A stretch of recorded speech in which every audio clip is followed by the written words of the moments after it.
Assalamualaikum warahmatullahi wabarakatuh. Untuk kuliah kali ini kita akan membahas mengenai spektrometri serapan atom atau Atomic Absorption Spectrometry atau disingkat AAS atau EES. Sedangkan spektrometri serapan atom itu disingkat SSA. Kalau minggu yang lalu kita sudah menyelesaikan mengenai spektrometri UV vis, maka keterkaitan antara spektrometri UV vis dengan spektrometri serapan atom itu adalah dua-duanya mengandalkan pada analisis berbasis spektrum. Analisis berbasis spektrum itu berarti kuantitatif analisisnya atau penentuan analisis dari analat atau spesimen yang diteliti itu digunakan dasar dari prinsip-prinsip cahaya atau spektrum. Bedanya adalah kalau spektrometri UV vis itu bergerak pada panjang gelombang UV dan vis atau ultraviolet dan visible, yaitu antara 200 nanometer sampai 350 nanometer itu untuk UV, 350 nanometer sampai 850 nanometer untuk vis, ya, itu untuk spektrometri UV vis.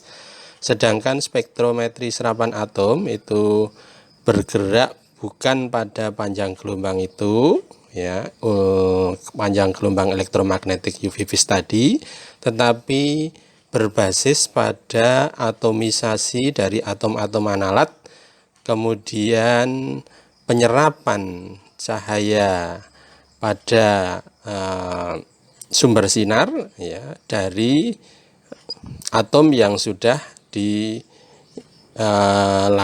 atau atom yang sudah disiapkan di dalam chambernya untuk dianalisis.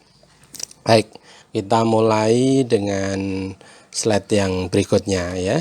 Jadi ada perbedaan antara AAS, ya, AES dan AFS. Jadi ada 3 prinsip, ya, di dalam spektroskopi serapan atom itu. Ada adsorpsi yang disebut sebagai AAS tadi, AAS, ya. Kemudian emisi yang disebut dengan AES, kepanjangannya Absorption Emission Spectroscopy, Atomic Emission Spectroscopy, ralat, ya. Kemudian ada AFS atau Atomic Fluorescent Spectroscopy. What is difference between them? Apa perbedaan ketiganya, ya? Kalau AAS itu mengandalkan prinsip pengukurannya berdasarkan serapan dari atom analat, ya. Jadi kalau atom analatnya semakin banyak alias konsentrasi analatnya semakin tinggi, maka serapan dari atom tadi akan semakin banyak sehingga yang dideteksi oleh detektor akan berkurang. Itu adalah AAS. Sedangkan AES itu adalah atomic emission, berarti sumber sinarnya itu bukan dari sumber sinar lampu sebagaimana AAS, ya. Kalau AAS itu lampunya adalah lampu deuterium dan lampu lampu tertentu, ya, disebut sebagai holokatoda lampu, ya. Tetapi kalau AES itu sumber sinar itu berasal dari nyala itu sendiri. Jadi nyalanya itu digunakan sumber sinar. Karena nyalanya itu adalah sumber sinar, maka analisis AES itu hanya terbatas pada unsur-unsur yang memberi warna tertentu pada nyala atomnya. Ya, misalkan sodium atau natrium, ya, itu kalau dibakar berwarna kuning. Ya, pernah Anda membakar garam ke dalam api? Ya, coba nanti di rumah, ya, bakar itu garam dapur ke dalam api, maka nanti nyala lampunya itu berwarna kuning. Jadi sodium itu di dalam nyala lampunya akan nyala, bukan nyala lampunya, ya, nyala atomnya itu berwarna kuning. Dan karena itu atom sodium, ya, sodium itu digunakan sebagai pengisi lampu untuk perempatan atau persimpangan jalan, ya, karena ada warna kuningnya itu, sehingga kalau dilihat, nah, ada lampu berwarna kuning, maka salah satu kemungkinannya adalah lampu itu diisi dengan gas sodium. Ya, itu AES. Sedangkan AFS, atomic fluorescence, ya, spektroskopi, itu adalah jenis spektroskopi yang menganalisis fluoresensi dari atom sampel, ya. Jadi teknik ini itu merupakan gabungan dari dua teknik sebelumnya, yaitu AES dan AAS, dan biasanya digunakan sinar UV untuk mengeksitasi elektron dalam atom agar memancarkan sinar, ya. Nah, seperti pada AS, ground state atom yang dihasilkan di flame eksitasi dengan memfokuskan berkas cahaya ke atomic vapor, ya. Jadi bukan jumlah cahaya yang diabsorb, melainkan hasil emisi dari atom yang tereksitasi oleh sumber cahaya itu yang diukur panjang gelombangnya, ya, yang dihasilkan tanpa diserap, ya. Baik, itu adalah perbedaan antara AAS, AFS, dan AES, ya. Baik, kita lanjutkan ya sekarang mengenai AES sendiri. Apa definisi AES? Ya, Atomic Absorption Spectroscopy atau AES itu adalah suatu teknik atau metode analisis kimia untuk menentukan kadar unsur-unsur logam dan semi logam yang terdapat di dalam sampel yang didasarkan pada absorpsi dari uap atomnya. Jadi ada kata-kata kunci yang saya garis bawahi dalam definisi itu, ya. Yang pertama adalah untuk AES itu khusus menganalisis unsur-unsur logam dan semi logam. Ya, jadi kalau kita buka di dalam sistem periodik unsur, ya, maka unsur logam itu ada di sebelah kanan atau di sebelah kiri, ya. Betul, ada di sebelah kiri dari sistem periodik, ya. Jadi kalau kita lihat di dalam sistem periodik, di sebelah kiri itu adalah logam, sebelah kanan itu adalah non logam. Perbatasannya itu arah diagonal itu adalah semi metal atau metaloid, ya. Jadi di dalam sistem periodik ini kita kenal sampai sekarang ada 109 elemen. Jadi penyusun alam raya itu adalah 109 elemen.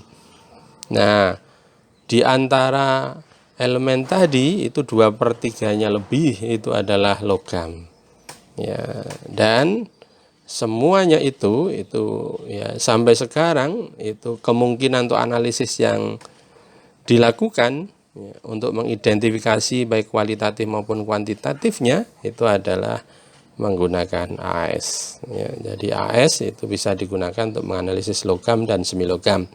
Semi logam itu contohnya adalah silikon, ya, germanium, arsen, strontium, dan sebagainya. Baik. Nah, kita lanjutkan sekarang untuk AES sendiri, ya. Jadi AES itu pertama kali ditemukan adalah tahun 1950. Ya, jadi AES ini dikembangkan oleh Sir Alan Walsh tahun 1950.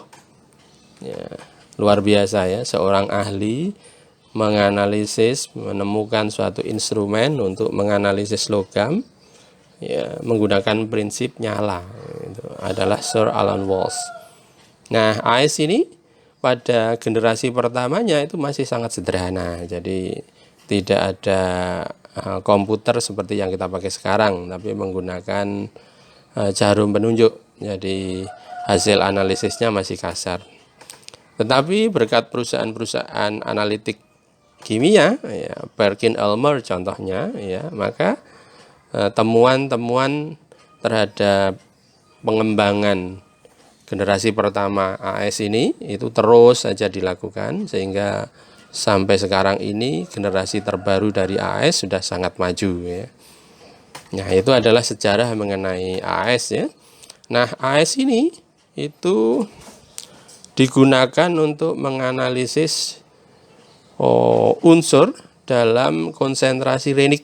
Jadi tidak hanya konsentrasi besar, tapi bisa diterapkan untuk analisis spesimen konsentrasi ppb, ppm maupun ppb, part per million dan part per billion, bagian per miliar, jadi sangat kecil.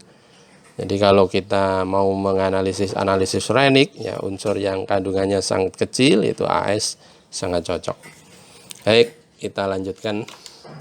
Nah, ini adalah generasi pertama dari AS ya, sangat sederhana. Ini contohnya kira-kira yang ditemukan atau yang dikembangkan oleh Perkin Elmer pada awal-awal AS itu ya seperti ini. Ya. Kemudian apa kegunaan AS? AS itu digunakan untuk banyak sekali, tetapi prinsipnya untuk menganalisis logam dan semilogam. Sehingga terapannya antara lain adalah pada analisis air minum. Ya, jadi kalau kita mau menganalisis air minum, apakah di dalam air minum itu ada kandungan logam tertentu, misalkan besi, ya, misalkan timbal, ya, cemaran besi dan timbal ini kan banyak terdapat di dalam air. Kalau besi itu kandungan sedikit, tidak apa-apa di dalam air, tetapi begitu kandungannya melampaui angka tertentu itu sudah tidak diperkenankan. Nanti saudara lihat di dalam baku mutu air minum ya, ternyata besi itu kan ambang batasnya NAB, nilai ambang batas itu adalah sangat kecil. Untuk air bersih itu 2 ppm. Nah, ada logam tertentu yang nilai ambangnya sangat rendah sekali, itu menunjukkan bahwa logam tersebut sangat toksis.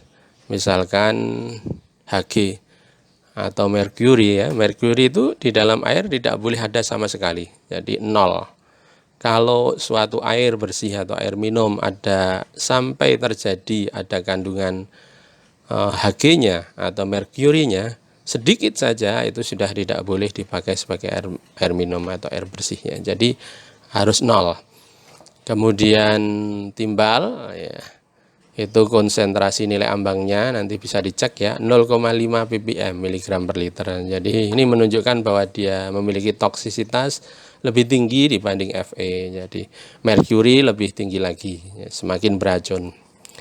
Kegunaan yang lain dari AS itu adalah untuk penggunaan klinis, yaitu penentuan unsur-unsur Rennik ya. Kalau di dalam istilah analitik disebut sebagai trace element di dalam darah.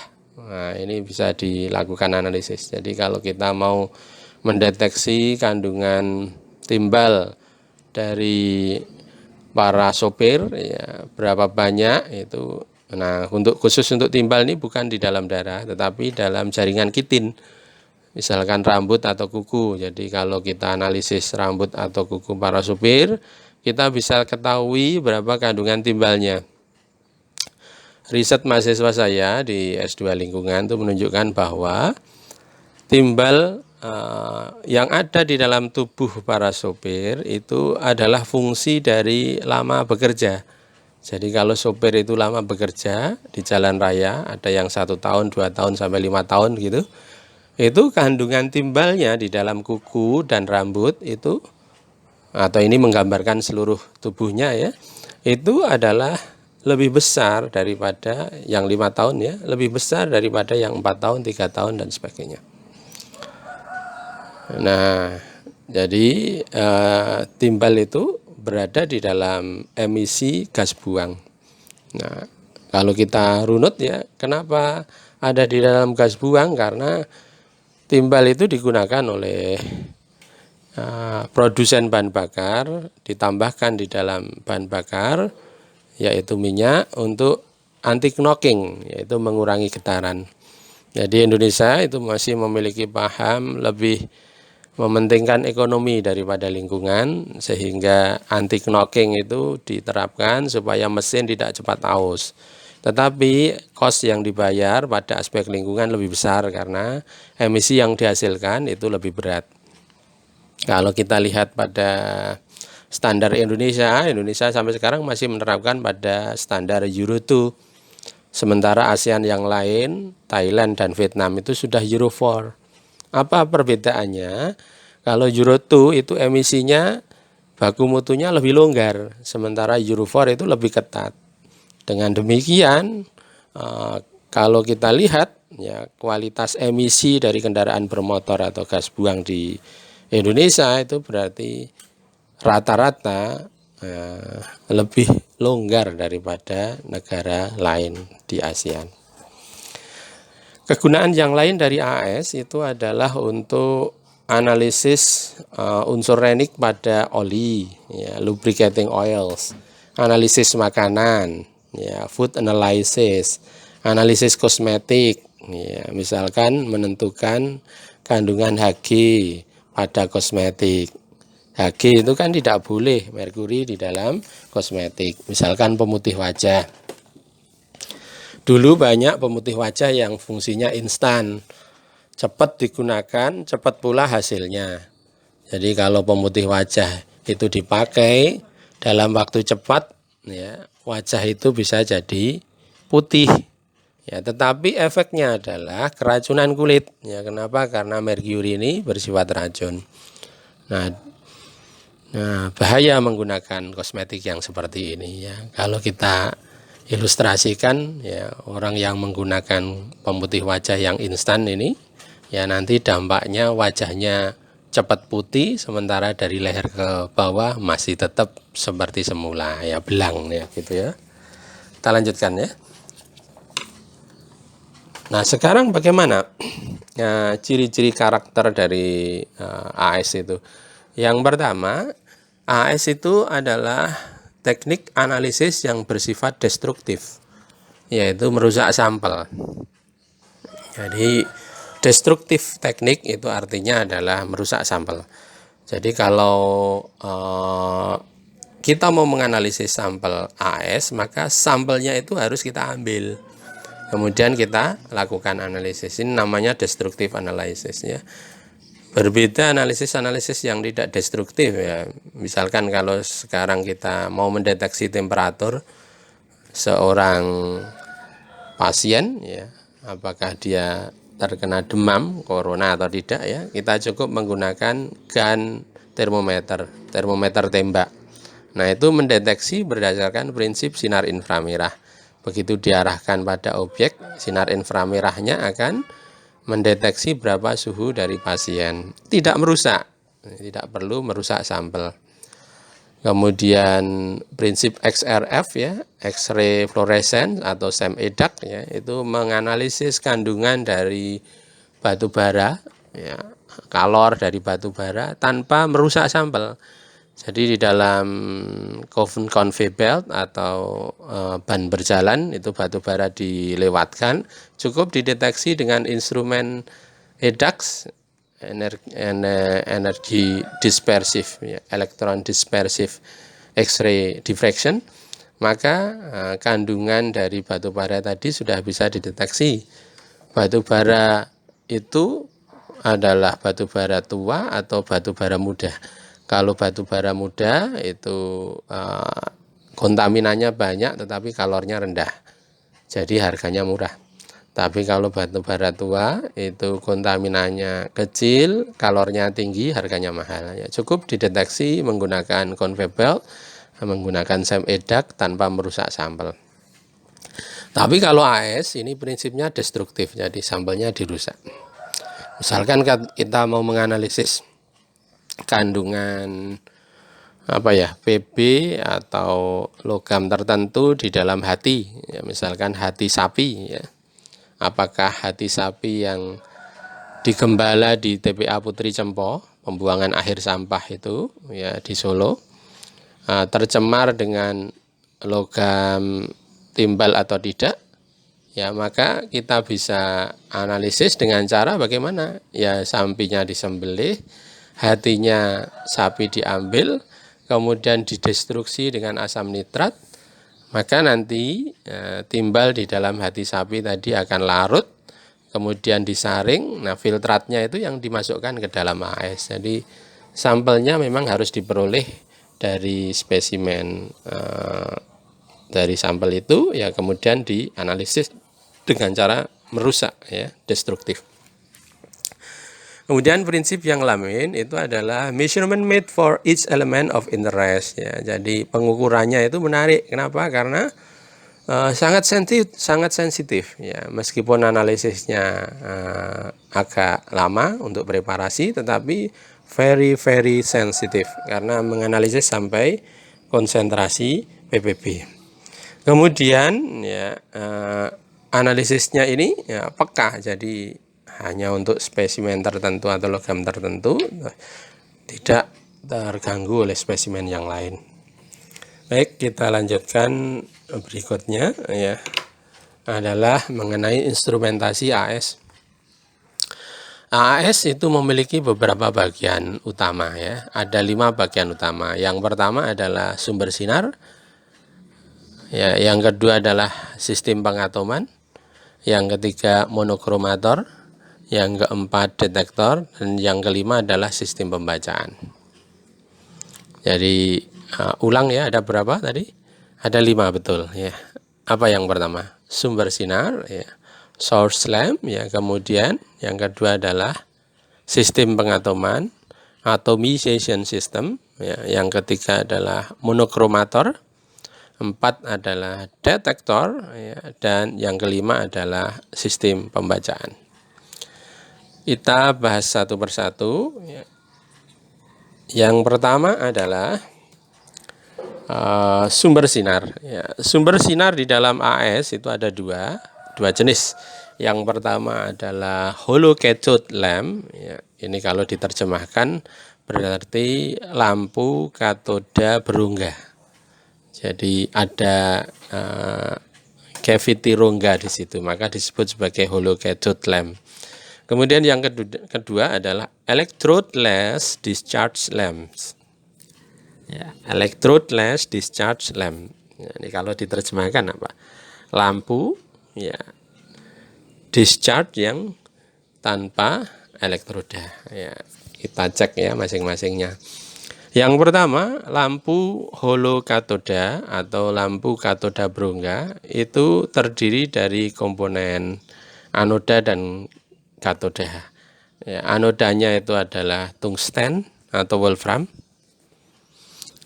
Wolfram atau tungsten ini banyak dipakai untuk bolam ya, bolam. Jadi lampu yang bukan TL, yang lampu warnanya kuning itu adalah lampu tungsten atau wolfram. Itu diletakkan di katoda. Kemudian anodanya adalah elemen spesifik, unsur yang dianalisis ya. Kemudian bagian yang lain adalah shield tube with inert gas ya. Jadi tabungnya ditutup dan diisi dengan gas inert. Kemudian quartz window, jendela kuarsa, sputtering, dan line spectrum. Ini adalah komponen dari lampu katoda berongga. Sedangkan electrode-less discharge lamp itu berisi gas inert, misalkan argon, dan logam atau garamnya. Gitu, bentuknya seperti ini. Nah,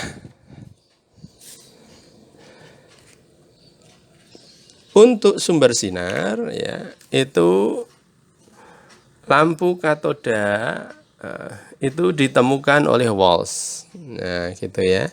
Nah, ini gunanya adalah untuk menghasilkan sinar dengan energi tertentu.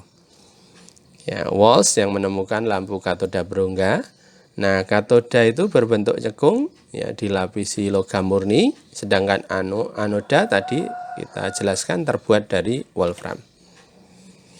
Kedua elektroda tadi, baik katoda maupun anoda, berada di dalam tabung gelas tertutup yang diisi gas mulia.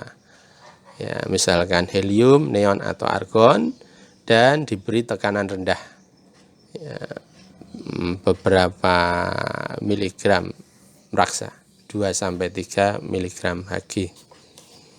Ya. Yang kedua, setelah sumber sinar, ya, komponen yang kedua itu adalah sistem pengatoman. Nah, ini adalah untuk menghasilkan atom-atom bebas. Ya, jadi tujuannya adalah membuat atom bebas. Nah, di dalam sistem pengatoman ini di AS itu ada 4 jenis, yaitu sistem pengatoman dengan nyala api, sistem pengatoman dengan tungku grafit, sistem pengatoman dengan pembentukan hidrida, dan sistem pengatoman dengan pembentukan uap dingin. Ya. Nah, itu ya. Sistem pengatoman menggunakan nyala, ya, itu adalah yang paling banyak dipakai. Kemudian sistem pengatoman menggunakan elektrotermal atau tungku grafit, ya, itu menggunakan grafit furnace atau tungku grafit. Sedangkan sistem pengatoman dengan pembentukan hidrida, yaitu biasanya dipakai untuk analisis AS, SB, SN, SE, BI, atau PB. Khusus untuk yang keempat, ya, sistem pengatoman dengan pembentukan uap dingin, ini adalah untuk analisis Hg. Ya, kenapa disebut sebagai uap dingin atau cold vapor? Karena Hg itu adalah satu-satunya logam yang memiliki titik uap yang rendah. Ya, kita tahu kan, di dalam suhu kamar saja Hg ini sudah berada dalam fase cair. Nah, pada 565 derajat Celcius dia sudah menguap. Bandingkan dengan logam yang lain, misalkan besi, ya, pada 1230 derajat Celcius baru dia mencair. Ya, jadi Hg itu memiliki titik uap yang rendah, karena itu analisisnya khusus. Nah, untuk sistem pengatoman menggunakan nyala, ya, itu adalah menggunakan nyala api, ya, mengubah ion di dalam larutan menjadi atom bebas. Nah, ini terdiri dari dua bagian, yaitu sistem pengabut atau nebulizer dan sistem pembakar atau burner. Sistem pengabut itu mengubah larutan menjadi aerosol halus, ya. Sedangkan sistem pembakar itu menghasilkan nyala dari pembakaran gas bakar dengan oksigen. Jadi atom analat itu pertama dibuat menjadi kabut oleh sistem pengabut dengan cara disemprotkan ke dalam nyala, kemudian dibakar di dalam sistem pembakar atau burner dalam nyala tadi, sehingga dia menghasilkan atom. Oke, kita lanjutkan ya. Nah, reaksi di dalam pengatoman itu, ya, itu ada 4. Yang pertama adalah pengubahan larutan menjadi aerosol. Ini pada nebulizer. Ya, kemudian yang kedua adalah penguapan pelarut. Ya, jadi setelah larutannya menjadi kabut atau aerosol, maka di situ dipanaskan di dalam nyala, maka pelarutnya akan menguap, ya, sehingga terjadi partikel garam padat halus. Jadi menjadi partikel garam padat halus tetapi masih berada di dalam nyala. Nah, yang ketiga, partikel garam tadi, padat halus tadi, dipanaskan pada suhu tinggi sehingga dia mengalami sublimasi menjadi uap garam. Jadi dari padat langsung menjadi uap, tidak mencair. Ini sublimasi garam. Kemudian yang keempat, disosiasi molekul uap garam tadi itu menjadi atom-atom netral. Jadi uap garam tadi itu menjadi atom netral. Ya, jadi MX garam, ya, berupa gas menjadi M gas logam, ya, plus X gas. X-nya itu adalah anionnya tadi yang menjadi atom X dalam fase gas. Ya, itu ya. Baik. Nah, ini adalah campuran gas pembakar, ya. Jadi gas pembakar itu ada berbagai variasi antara oksidan dan bahan bakar untuk menghasilkan suhu maksimum tertentu. Jadi kalau kita mau menghasilkan suhu tertentu di dalam gas burner, kita harus memikirkan apa oksidan dan bahan bakarnya. Nah, misalkan kalau kita mau menggunakan suhu 4000 derajat, maka yang paling mungkin itu adalah oksidanya menggunakan oksigen dan bahan bakarnya adalah cyanogen. Kalau hanya menggunakan bahan bakar asetilen seperti yang dipakai oleh tukang las, ya, menggunakan karbit, maka gasnya hanya mencapai 2250 derajat Celcius, tidak mencapai 4500. Jadi kurang tinggi. Jadi untuk mencapai yang tinggi harus pakai oksigen plus cyanogen. Jadi ini adalah variasi dari campuran gas pembakar tadi. Ya. Nah, contoh yang di bawah 4000 ya, misalkan 3000 derajat ya, 3060 itu bisa dipakai oksigen dengan asetilen ya. Kalau udara dengan asetilen tadi hanya 2200 saja. Jadi asetilen dengan oksigen itu ternyata bisa mencapai 3000 tetapi tidak bisa mencapai 4000. Ya, baik, kita lanjutkan lagi. Nah, ini adalah diagram skematik nebulizer spray chamber burner ya. Jadi prinsipnya itu sampel disedot, kemudian disemprotkan ke dalam nyala dan dianalisis. Gambar nyatanya seperti itu. Nah, ini adalah perbandingan campuran gas pembakar antara nyala udara asetilen dengan nyala nitrous oksida asetilen.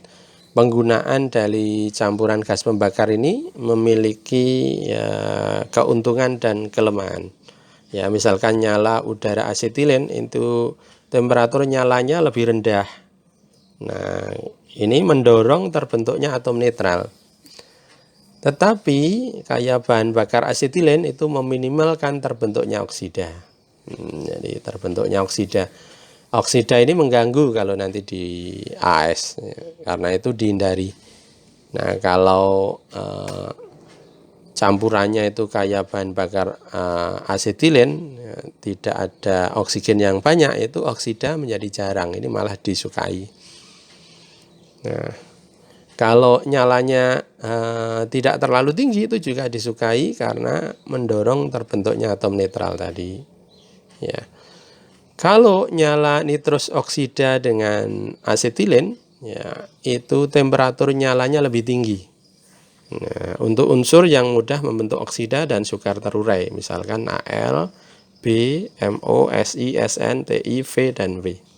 Itu plus minus dari gas pembakar. Nah, ini adalah sistem pengatoman dengan tungku grafit. Ya, itu adalah pengatoman yang memiliki keuntungan ya, temperatur terdapat di monitor, tidak memerlukan gas pembakar, sampel jauh lebih sedikit tetapi memiliki kepekaan lebih baik. Tetapi ya, kelemahannya adalah hanya dapat diterapkan pada unsur yang dapat membentuk hidrida. Ya, kalau tidak bisa membentuk hidrida, ya tidak bisa dianalisis menggunakan tungku grafit seperti tadi. Ya. Ini adalah sistem pengatoman dengan uap dingin, ya, itu menggunakan raksa. Untuk analisis raksa, ya, karena pada suhu yang relatif rendah sudah dalam bentuk uap seperti yang tadi kami sampaikan. Ya.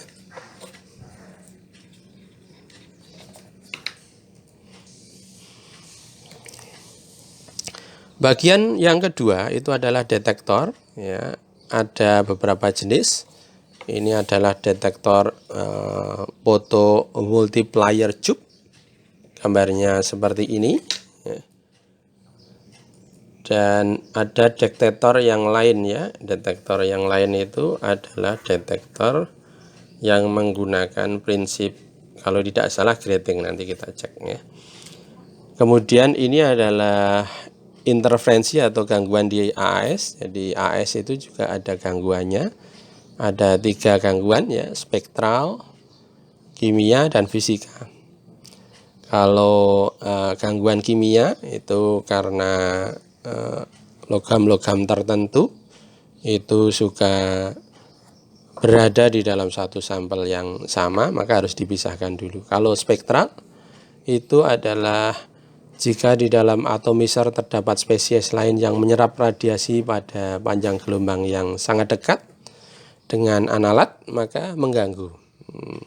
Maka dipilihlah lampu katoda berungga yang memiliki range panjang gelombang yang sempit. Itu namanya gangguan spektral. Sedangkan gangguan fisika itu disebabkan karena perbedaan fisik larutan. Misalkan homogenitas sampel, ya, perbedaan viskositas dan sebagainya. Jadi sampel larutan yang tidak homogen, tidak diaduk dulu, itu menyebabkan analisisnya tidak akurat. Kemudian gangguan fisika yang kedua itu adalah terbentuknya partikulat, adanya endapan.